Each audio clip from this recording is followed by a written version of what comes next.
Baik, selamat pagi, Bu Vita dan teman-teman semua. Saya Kansa Putri Salsabila ingin mempresentasikan analisis, perusahaan PT Indofood. Profil perusahaan. Perusahaan ini didirikan dengan nama PT Panganjaya Inti Kusuma pada tanggal 14 Agustus 1990 oleh Sudono Salim. Pada tanggal 5 Februari 1994, perseroan mengubah namanya yang semula PT Panganjaya Inti Kusuma menjadi PT Indofood Sukses Makmur. Pada awalnya, PT Indofood CBP Sukses Makmur Tbk adalah perusahaan yang bergerak di bidang pengolahan makanan dan minuman yang didirikan pada tahun 1971. Namun, pada saat ini, perusahaan ini memiliki 36 pabrik, lebih dari 10 merek dengan 150 rasa dan tipe distributor yang melayani hampir 150.000 outlet. Kemudian tujuan perusahaan. Yang pertama, memperluas bidang usaha secara terus-menerus melalui bidang usaha internal maupun pengembangan usaha strategis. Yang kedua, mengurangi biaya transportasi. Yang ketiga, melalui meningkatkan kesejahteraan karyawan. Yang keempat, mensuplai daerah lain yang selalu kekurangan persediaan barang.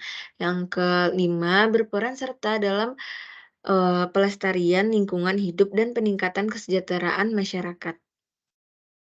Visi dan misi. Visinya yaitu menjadi perusahaan yang dapat memenuhi kebutuhan pangan dengan produk bermutu, berkualitas, aman untuk dikonsumsi, dan menjadi pemimpin di industri makanan. Misinya yaitu yang pertama, memberikan solusi atas kebutuhan pangan secara berkelanjutan. Yang kedua, senantiasa meningkatkan kompetensi karyawan, proses produksi, dan teknologi kami. Yang ketiga, memberikan kontribusi bagi kesejahteraan masyarakat dan lingkungan secara berkelanjutan. Yang keempat, meningkatkan ke stakeholders values secara berkesinambungan. Kemudian analisis SWOT. Yang pertama strength, memiliki banyak anak perusahaan. Yang kedua banyak penghargaan dan reward yang didapatkan.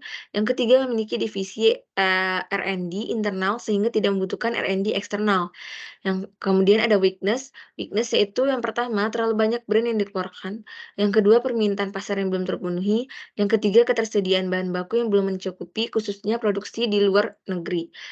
Kemudian ada opportunity, yang pertama pertumbuhan pasar yang terus meningkat, baik di kalangan bawah, menengah, maupun atas.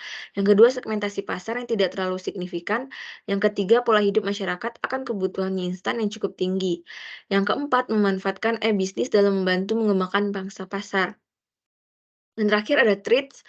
Treats-nya itu yang pertama semakin ketatnya persaingan karena produk-produk sejenis dan pemasaran yang lebih inovatif. Yang kedua, tidak fokus terhadap satu jenis produk. Yang ketiga, terus dihadapi dengan pesaing-pesaing baru dengan jenis produk yang sama. Kemudian berikut produk PT Indofood. Ada seperti mie instan, kayak Indomie, Supermie, Sarimi, kemudian ada juga snack-snack kayak Kitela, Citato, Lay's gitu, atau yang lain-lainnya, seperti yang digambar berikut ini. Baik, selanjutnya ada strategi perusahaan PT Indofood. Dalam pengembangan pasar dan peningkatan kemampuan perusahaan PT Indofood, menggunakan strategi intensif atau intensif strategi yang terdiri dari 3 strategi utama, yaitu yang penetrasi pasar, pengembangan pasar, dan pengembangan produk. Strategi penetrasi pasar, strategi ini berusaha untuk meningkatkan market share suatu produk melalui usaha-usaha pemasaran yang lebih besar, dapat diimplementasikan dengan menambah jumlah tenaga penjual, iklan, atau usaha promosi lainnya. Yang kedua, strategi pengembangan pasar. Tujuan untuk memperbesar pangsa pasar dengan memperkenalkan produk atau jasa ke daerah-daerah baru. Yang ketiga, strategi pengembangan produk. Meningkatkan penjualan dengan meningkatkan atau memodifikasi produk-produk yang ada. Sekian presentasi dari saya. Terima kasih.